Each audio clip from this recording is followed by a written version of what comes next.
नमस्कार, हमारी खास पेशकश में आपका स्वागत है। आपके साथ मैं दीपेश बरकरे। दिन भर की भागम भाग और रफ्तार भरी खबरों के बीच कुछ खबरें ऐसी भी होती हैं जो सामान्य खबरों से थोड़ी जुदा होती है। खबरों की भीड़ में ये खबरें होती हैं जरा हटके।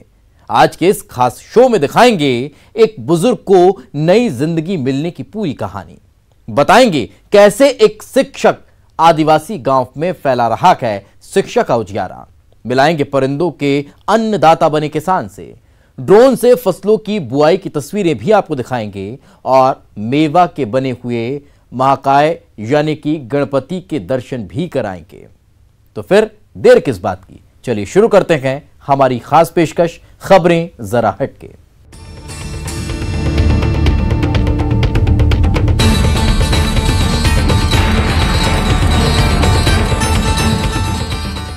एक बुजुर्ग को खंडवा के नौजवानों ने नई जिंदगी दे दी है।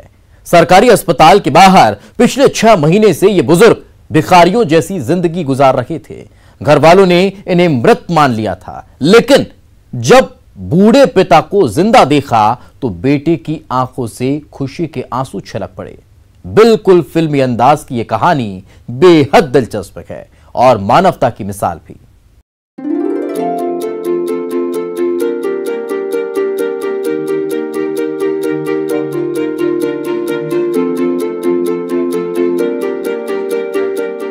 ये 2 तस्वीरें एक ही शख्स की हैं, 2 अलग अलग पलों की है। एक तब की जब लोगों ने भिखारी मानकर इस बुजुर्ग को इनके हाल पर छोड़ दिया था, और एक तब की जब नेक इंसानों ने इनकी जिंदगी को फिर से खुशियों से भर दिया। दोनों तस्वीरों में आसमान और जमीन का फर्क आपको नजर आ रहा होगा। हाल और हालात दोनों बदले हुए नजर आ रहे होंगे। कई महीनों से गायब जिस शख्स को परिजनों ने मरा हुआ समझ लिया था, उसे जिंदा देखकर किसी को भी हैरान होना लाजमी है। इस बुजुर्ग को अब नई जिंदगी मिल गई है और परिवार को खोया हुआ मुखिया। तो सोचिए कितनी बड़ी खुशी का पल होगा। ये मिलन है एक बाप से बेटे का।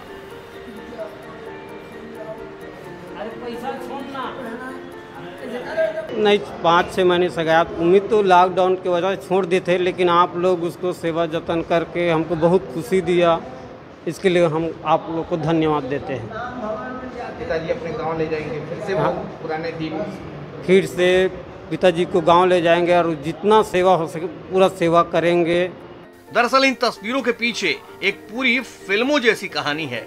अपनों से मिलने की आस में एक एक दिन पहाड़ जैसा गुजारने वाले ये दुर्ग जिले के बुजुर्ग कोदूराम साहू हैं, जो नागपुर से लौटने के दौरान गलत ट्रेन में बैठ गए थे, लेकिन खंडवा बुरहानपुर के बीच इन्हें किसी ने चलती ट्रेन से धक्का दे दिया और मौत को मात देकर भी ये बुजुर्ग जिंदा रहे। जीआरपी ने इन्हें खंडवा जिला अस्पताल में भर्ती करवा दिया, लेकिन बुजुर्ग के परिजनों ने इन्हें मृत मान लिया था।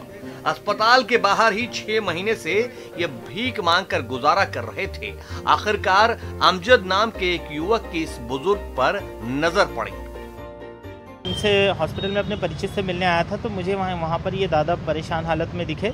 जब मैंने इनकी हालत पर मतलब कुछ पैसे देने चाहे इन्हें, तो इन्होंने अपने पैसे मेरे पैसे ना लेते हुए अपने पास के सारे पैसे मुझे देते हुए ये कहा गया कि आप मुझसे सारे पैसे ले लो, लेकिन मुझे मेरे घर भेज दो। इसके बाद मैंने उनसे पूरी स्थिति जानने के बाद गूगल मैप के ज़रिए इनके ग्राम का पता लगाया, और जब इनके ग्राम में कुछ दुकानदारों के नंबर मुझे मिले गूगल मैप के ज़रिए, तो फिर मैंने उन दुकानदारों को इनकी फ़ोटो और वीडियो वगैरह अपलोड किए और इनसे संपर्क करने की कोशिश की। तो वहाँ पे एक व्यक्ति ने इनकी पुष्टि कर ली, पहचान लिया, जिसके बाद सुबह इनके परिवार वालों से बात हुई। सोशल मीडिया के जरिए समाज सेवी मुल्लू राठौर को भी इन बुजुर्ग की खबर लगी, तो वो अपनी टीम के साथ अस्पताल पहुंचे और देखिए किस तरह इनकी कायाकल्प कर दी। बाल सवारे, शेव बनाए, नए कपड़े पहनाए और कुछ घंटों में ही इनकी सूरत बदल डाली। उनकी स्थिति बहुत ही खराब थी। उनके अंदर से गंदी स्मेल आ रही थी और कोरोना के डर के कारण उन्हें कोई हाथ नहीं लगाना चाह रहा था। फिर मैंने और मेरी टीम ने उनको नहलाया, उनकी दाढ़ी बनाई, उन्हें पूरा सैनिटाइज किया, उनकी ड्रेसिंग करवाई, उन्हें नए कपड़े पहनाए। खंडवा के इन नौजवानों की बदौलत एक परिवार की खुशियां वापस लौट आई है। एक बुजुर्ग को नई जिंदगी मिली है और एक बेटे को खोए हुए पिता। इसलिए खंडवा के युवाओं के इस नेक काम की लोग दिल से तारीफ कर रहे हैं। आज कोरोना में आदमी भाई भाई का नहीं हो रहा है, पिता बाप माँ बेटे का नहीं हो रहा है। वैसी स्थिति में इन्होंने उस बुजुर्ग की, जो कि पूरे अस्पताल में 5 महीने से है, उसकी दाढ़ी बनाना, शेविंग करना, अपने हाथों से नए कपड़े पहनाना और उसके परिवार का पता लगाकर उसको उसके घर तक पहुंचाना, ये मानव सेवा अपने आप में एक बहुत बड़ी चीज़ है और ये सिर्फ खंडवा में ही देखने को मिलती है।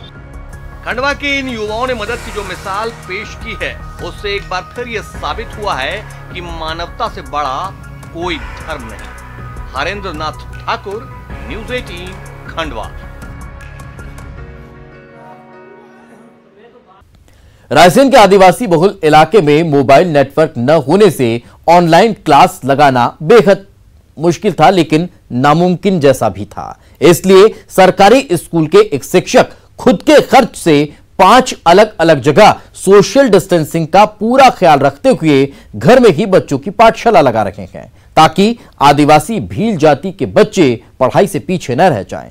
इन बच्चों की फर्राटेदार अंग्रेजी सुनकर आप भी हैरान रह जाएंगे।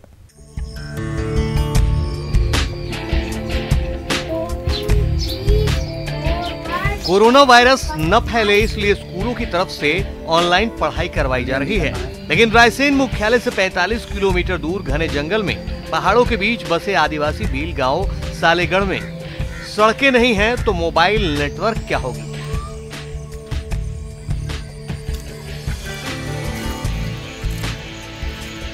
यहाँ डिजिटल क्लास नहीं लग पा रही थी, जबकि यहाँ की प्राथमिक शाला में 98 बच्चे हैं। तो शिक्षक नीरज सक्सेना ने यहाँ 5 जगह घरों में ही खुद के खर्च से बच्चों के लिए क्लास लगानी शुरू कर दी। हमने हमारे गांव के जो बच्चे, हमारे पढ़ाए हुए जो बच्चे हैं, उनसे हमने संपर्क करा, उनसे पूछा कि आप लोग हमें सहयोग प्रदान करें और अपन 4-5 जगह शालाएं लगाकर इन बच्चों की पढ़ाई प्रभावित ना हो। और उनने कहा ठीक है सर, इस तरह से हम आपको सहयोग कर सकते हैं और हम भी पढ़ा सकते हैं, क्योंकि हमारा भी कॉलेज बंद चल रहे हैं तो हम आपको सहयोग देंगे। तो इस तरह से वो 4-5 जो 3-4 लड़कियां और 2 लड़के हैं, ये हमें सहयोग प्रदान कर रहे हैं और हमने 5 जगह शालाएं लगा रखी हैं, उन्हें बोर्ड उपलब्ध करा रखे हैं, चाक उपलब्ध करा रखे हैं, शिक्षण पूरी सामग्री उपलब्ध करवा रखी है और इसके साथ उन्हें रजिस्टर भी दे रखे हैं कि इतने बच्चे आपके शाला में आएंगे, इतने बच्चे आपके घर आएंगे, इतने बच्चे आपके घर आएंगे। इस तरह से हमने 5 जगह शाला लगाकर बच्चों की पढ़ाई किसी प्रकार से प्रभावित नहीं होने दे रहे हैं। अब घर को ही पाठशाला बनाकर सालेगढ़ में बच्चों के लिए रोजाना इसी तरह 5 जगह पाठशालाएं लगती हैं, जहां 5 टीचर बच्चों को पढ़ाई कराते हैं, ताकि आदिवासी भील समाज के बच्चे पढ़ाई से जुड़े रहें। 5 जगह क्लास लगने से सोशल डिस्टेंसिंग का पालन भी किया जा रहा है। नीरज खुद भी बच्चों को पढ़ाते हैं, इसी तरह कीचड़ भरी सड़क से गुजरकर रोजाना गांव तक जाते हैं।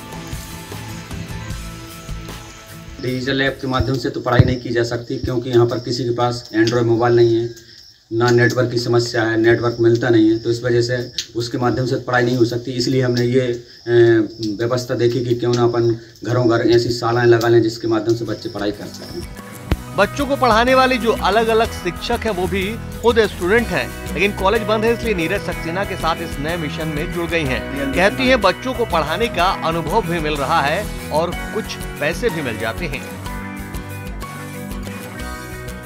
कॉलेज करती हूँ, मेरा BSc फर्स्ट ईयर चल रहा है इस साल और कॉलेज तो लग नहीं रहे हैं, इसलिए सर ने बोला कि बच्चों को पढ़ा दो, हमें सहयोग दो। तो मैंने सर ने हमें चौक भी उपलब्ध करा दी, ब्लैक बोर्ड भी, रजिस्टर भी बना के दिए हैं। तो हम बच्चों को पढ़ाते हैं और इससे पढ़ाते हैं और सर भी हमें बताते हैं कि बेटा ऐसा पढ़ाना, तो हम उस हिसाब से उन्हें पढ़ाते हैं। हमारा आपकी भी कुछ मदद भी की जा रही सर के द्वारा? हाँ, सर हमें हर महीने 1000 रुपये देते हैं और हम उसी से पढ़ा रहे हैं और सर हमें बहुत अच्छा लगता है पढ़ाना और सर बताते हैं, हम वैसे ही पढ़ाते हैं और हमें भी अनुभव हो रहा है कि हम आगे पढ़ा सकते हैं, आगे भी। इस प्राथमिक शाला और आदिवासी गांव के बच्चों की फर्राटेदार अंग्रेजी सुनेंगे तो आप भी हैरान हो जाएंगे। किसी निजी स्कूल के इंग्लिश मीडियम के बच्चों की तरह ये अंग्रेजी बोलते हैं। My name is Karan Dewar. I live in Salega. My father name is Jagdish Prasad देवार, he is farmer. My mother name is Janki Bai Dewar. She is house mother. I have one brother and two sister. कब से पढ़ाई कर रहे हैं आप यहाँ पर? 1 जुलाई से. 1 जुलाई से पढ़ाई कर रहे हैं. आप किस तरह से पढ़ाई कर रहे हैं यहाँ पर? आपको कौन पढ़ाता है? हमको किरण दीदी पढ़ाती हैं. शिक्षक नीरज सक्सेना की कड़ी मेहनत का ही नतीजा है कि घनघोर जंगल के बीच बसे इस गाँव में जहाँ बिजली, सड़क, पीने का पानी तक मुहैया नहीं है, वहाँ के बच्चे शौक के साथ स्कूल जाते हैं, बेधड़क इंग्लिश पढ़ लेते हैं. भले इस आदिवासी गांव में विकास का अंधेरा है, लेकिन शिक्षा का उजियारा है. देवराज दुबे, न्यूज़ 18, रायसेन. कोरोना की वजह से इस बार इको फ्रेंडली गणेश जी की प्रतिमाएं काफी चलन में हैं. गुजरात की एक डॉक्टर ने भी ऐसी ही एक इको फ्रेंडली गणपति की स्थापना की है, जिसमें बप्पा सिर्फ ड्राई फ्रूट से बनाए गए हैं. पर्यावरण के अनुकूल प्रथमेश्वर, कोरोना पीड़ितों में बंटेगा प्रसाद. गणपति बप्पा ही करेंगे बेड़ा पार. मेवे के महाकाय है ना अद्भुत. अलग अलग सूखे मेवे से बने हैं बप्पा, और ऐसे अनोखे बप्पा को बनाने का आइडिया आया गुजरात के सूरत में रहने वाली डॉक्टर अदिति मित्तल को. अब सवाल है कि 10 दिनों तक पूजा होनी है, फिर भला ये मेवे के महाकाय को 10 दिन तक रखने में कोई परेशानी तो नहीं आएगी? तो चलिए इसका जवाब सुन लीजिए. ये इको फ्रेंडली गणेशा बनाए हैं जो कि ड्राई फ्रूट से बनाए हैं, और ड्राई फ्रूट्स वो यूज़ किए हैं जिनके शेल होते हैं. तो ये 10 दिन रखे जाएंगे और इनकी सीलन नहीं होगी, इसलिए मैंने शेल वाले ड्राई फ्रूट्स यूज़ किए हैं. इको फ्रेंडली गणेश जी को 10 दिनों के लिए कोविड हॉस्पिटल में रखा जा रहा है. 10 दिन पूजा और फिर विसर्जन करने के बाद विघ्नहर्ता का प्रसाद सभी मरीजों में वितरित किया जाएगा. ये काम उन मरीजों की स्वस्थ और अच्छी जिंदगी की कामना के साथ किया जाएगा. वैसे भी ड्राई फ्रूट्स इम्यूनिटी बढ़ाने में मदद करते हैं. विघ्नहर्ता है, वो ही इनको दूर कर सकते हैं, इस कोविड को दूर कर सकते हैं. हम इनसे प्रार्थना कर सकते हैं कि इसको दूर करें. और ड्राई फ्रूट्स खाने से हमारी इम्यूनिटी भी बढ़ती है. भगवान के आशीर्वाद के रूप में ये प्रसाद जो ड्राई फ्रूट्स है वो सारे कोविड पेशेंट्स को वितरित किए जाएंगे.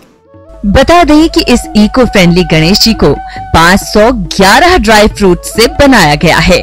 मतलब ये कि मेवे के महाकाय दुआ भी हैं और दवा भी. Bureau report, news 18 network. बारिश के मौसम में किसानों को आपने फसल की बुआई करते तो देखा होगा, लेकिन आपने क्या कभी आसमान से बीजों को रोपते हुए देखा है? नहीं ना. लेकिन उदयपुर में ऐसी ही एक दिलचस्प तस्वीर निकलकर सामने आई है. चलिए आपको दिखाते हैं.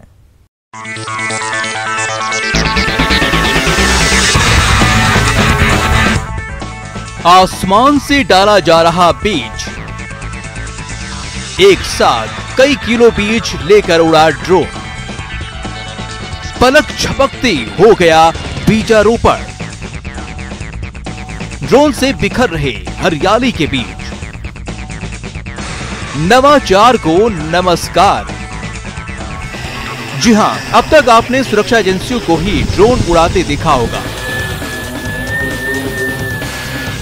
लेकिन पहाड़ियों पर उड़ रहा ये ड्रोन किसी वीआईपी मोमेंट या समारोह के लिए नहीं, बल्कि अरावली को हरा भरा बनाने के लिए है. इसमें जो माध्यम था वो ये था कि भाई एक ड्रोन के माध्यम से कुछ 100 फीट, 200 फीट, 100 मीटर्स की हाइट से सीड बॉल्स ड्रॉप करी जाए, नीचे आदमी उस रहे और ऊपर ड्रोन के माध्यम से सीड बॉल्स सारी अरावली में स्ट्रक करी जाए. पर ड्रोन से बीजारोपण की जरूरत पड़ी क्यों?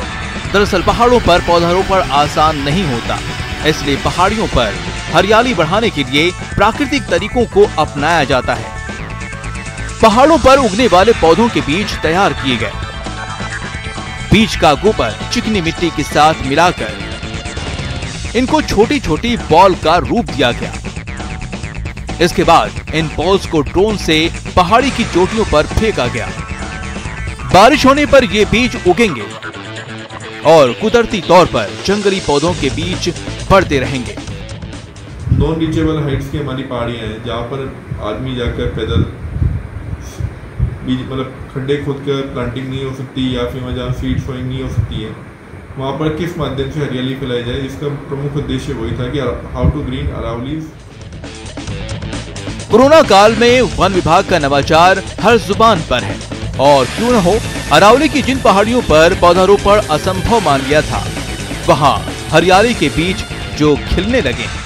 आफ्टर दैट हमने अभी जो उसके बाद पोस्ट सर्वे हमने करवाया है तो उनमें से काफी सीड्स बॉल जनरेट हो गई हैं और धीरे धीरे उनमें पौधे आने लगे। उदयपुर में वन विभाग का ये प्रयोग सफल माना जा रहा है।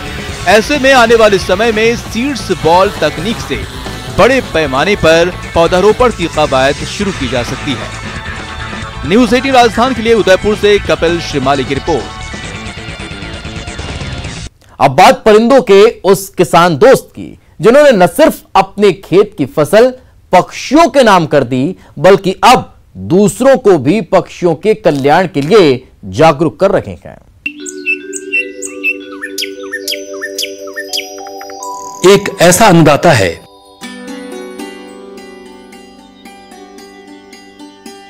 जो परिंदों को खाना खिलाता है।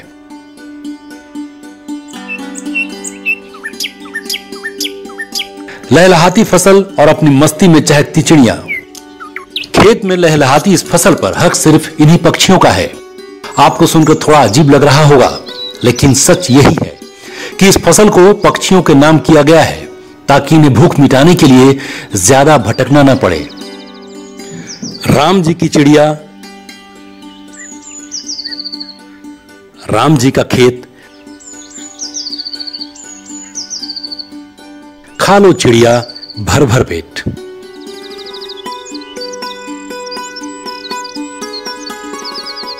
मानवता से भरी ये तस्वीरें कोयम्बटूर के थोडामथुर गांव की हैं और यह है किसान मुथु मुरुगन।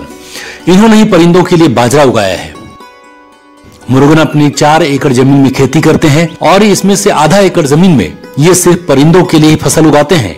ग्लोबल वार्मिंग की वजह से हम पानी की समस्या का सामना कर रहे हैं और पक्षी भी भोजन की तलाश में भटकते हैं। यही वजह है कि मैंने पक्षियों के लिए खेत के एक हिस्से में फसलें उगानी शुरू कर दी और अब सैकड़ों पक्षी फसल को खाकर काफी खुश हैं। पर्यावरण अच्छा रहेगा तभी हम अच्छा रह सकते हैं। नए दौर की खेती में बड़े पैमाने पर कीटनाशकों का इस्तेमाल किया जा रहा है ताकि खेत में कीट पतंगे मर जाएं और फसल का उत्पादन बढ़ जाए। लेकिन कीट पतंगे भी इन पक्षियों का प्राकृतिक आहार है। उसी आहार की कमी को देखते हुए ही मुरुगन अपने नुकसान की परवाह किए बगैर बिना कीटनाशकों के ही खेती करते हैं। बदलते पर्यावरण और घटते जानवरों को देखते हुए अब अक्सर लोग बाघ और हाथी जैसे जानवरों के आवास और भोजन के लिए चिंता जताते हैं, लेकिन पक्षियों के लिए ऐसी बातें कम ही लोग करते हैं। उनके लिए भी भोजन उतना ही जरूरी है। मुरुगन का मानना है कि अगर सभी किसान उनकी तरह खेत के एक हिस्से में पक्षियों के लिए फसल उगाना शुरू कर देंगे तो पक्षियों की मौत भूख से नहीं होगी। आज मुरुगन की कोशिशों का ही नतीजा है कि पूरा इलाका पक्षियों की आवाज से गूंजता रहता है। कई दफा तो यहाँ दुर्लभ पक्षी भी दिख जाते हैं। Bureau report, news 18 network.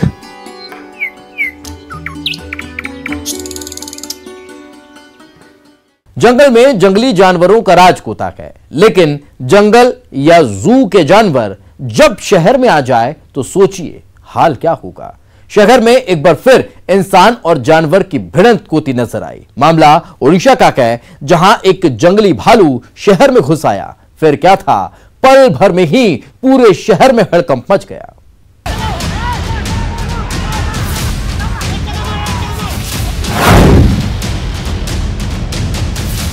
जब भालू से हुआ सामना, एक भालू शहर के अंदर, पूरे शहर में मचा हड़कंप। भालू से हो गई भिड़ंत। देखिए, शहर में अगर भालू आ जाए तो क्या होता है, कैसे पूरे शहर में हड़कंप मच जाता है। उसे देखने के लिए लोगों का हुजूम उमड़ पड़ता है। उसे शहर से खदेड़ने की कवायद शुरू होती है और फिर शुरू हो जाती है लड़ाई। इस तस्वीर में भी देखिए, यही हो रहा है। भालू एक साइकिल सवार पर अटैक किए हुए है और उस पर 2 लोग लाठी लेकर टूट पड़े हैं। भालू भी जगह जगह काटने की कोशिश करता दिख रहा है, जबकि लाठी वाले लोग घायल शख्स को बचाने की कोशिशों में लगातार लाठियां बरसा रहे हैं। लगातार लाठियों की बरसात से भालू डर जाता है और फिर वो वहां से दूसरी तरफ भाग जाता है। भालू के शहर में घुसने की खबर सुनकर वन विभाग वाले भी मौकाए वारदात पर पहुंचे, लेकिन वो भालू को पकड़कर जंगल में छोड़ते उससे पहले ही भागम भाग मच गया। भालू और इंसान के बीच हुई लड़ाई की ये तस्वीरें ओडिशा के कालाहांडी के भवानीपटना शहर की है, जहां जंगल से एक भालू शहर में घुस आया। उसे पहले एक डॉक्टर के कंपाउंड में देखा गया, तब वहां भालू को देखने के लिए लोगों का हुजूम इकट्ठा हो गया। लोगों के शोर से घबराकर भालू सड़क पर आ गया तो फिर अफरा तफरी मच गई। लोग भालू से बच रहे थे और भालू इस भीड़ से बच रहा था। फिर क्या था, शुरू हो गया भागम भाग। भागम भाग में भी कई लोग घायल हो गए। Bureau report, news 18 network. और अब बात एक ऐसी फोटो प्रदर्शनी की जहां कोई जा नहीं रहा है, लेकिन प्रदर्शनी में रखी फोटो दुनिया भर में अपनी पहुंच बना रही है। जी हां, ऐसा मुमकिन हुआ है ऑनलाइन आर्ट गैलरी के जरिए, जिसका आयोजन श्रीनगर में किया गया। श्रीनगर में ऑनलाइन आर्ट गैलरी, कई देशों के लोगों ने लिया हिस्सा। हाईटेक प्रदर्शनी का नया कॉन्सेप्ट। तस्वीरें श्रीनगर की है, जहां फोटो की प्रदर्शनी के लिए ऑनलाइन आर्ट गैलरी बनाई गई है। कोरोना काल में कला प्रदर्शन का ये नया कॉन्सेप्ट है, जिसमें कला को बेहद हाईटेक तरीके से इंटरनेट के जरिए देश से लेकर विदेश तक दर्शकों तक पहुंचाया जा रहा है। दरअसल गयूर आर्ट फाउंडेशन ने कोरोना की महामारी को देखते हुए ऑनलाइन फोटो प्रदर्शनी का फैसला लिया, जिसके बाद इस प्रदर्शनी से कई देशों के प्रतिभागी जुड़ गए और अपनी कलात्मक फोटो को प्रदर्शन के लिए ऑनलाइन आर्ट गैलरी में रख दी। ऑनलाइन का ये मसला है कि you have reach to maximum parts of the world. हाँ, हम तस्वर ही नहीं करते थे जहाँ जहाँ से हमें, अब स्नीगल का नाम आप कब सुनते हैं, ऐसे ऐसे छोटे मुल्क हैं जो हमें सिर्फ जब फुटबॉल खेलते हैं तभी होता है, तो लेकिन वहाँ से भी एंट्रीज आ गई, इजिप्ट से एंट्रीज आ गई, टर्की से entries, we have entries from America, Iran, Sri Lanka, Greece. भले ही इस आर्ट गैलरी में दर्शक और प्रतिभागी नदारद हैं, लेकिन इस प्रदर्शनी को इंटरनेट के जरिए दुनिया भर में पसंद किया जा रहा है। इस प्रदर्शनी से जुड़े कश्मीर के ही प्रतिभागियों का मानना है कि न सिर्फ इससे वो अपनी कला को दुनिया भर में पहुंचा रहे हैं, बल्कि दुनिया में कश्मीर की छवि पर लगी धूल को भी साफ करने की कोशिश कर रहे हैं। अभी जो हमारा इलेक्ट्रॉनिक मीडिया है, जैसे डिजिटल मीडिया है, इसका हमें फायदा मिल रहा है कि हम अपना जो हुनर है इस पे भी मतलब हम दिखा सकते हैं, और जो खासकर कश्मीर में जो हालात हैं इसको मद्देनजर रखते हुए मतलब कि हम पॉजिटिव चीज़ें बाहर निकालना चाहते हैं। This is the second effort, लेकिन इसका जो इंटरनेशनल रीच इस बार रहा था, उसका जो इम्पैक्ट रहेगा इंशाल्लाह वो आने वाली जनरेशन्स पे काफ़ी अच्छा होगा। और जो रेस्पॉन्ड भी था इंटरनेशनली इस टाइम अच्छा रेस्पॉन्स मिला है। ग्रीस से आ चुके हैं और सेनेगल से आ चुके हैं, सो लाइक दैट। कोरोना काल में कोई भी भीड़ भाड़ में जाना नहीं चाहता और जाना चाहिए भी नहीं। ऐसे में श्रीनगर की इस ऑनलाइन आर्ट गैलरी का दुनिया भर में पहुंच बना लेना काबिले तारीफ है। ये ऑनलाइन आर्ट गैलरी साबित करता है, अगर मन में चाह हो तो मुश्किल वक्त में भी न सिर्फ राह निकलती है बल्कि मंजिल तक भी पहुंचा देती है। Bureau report, news 18 network.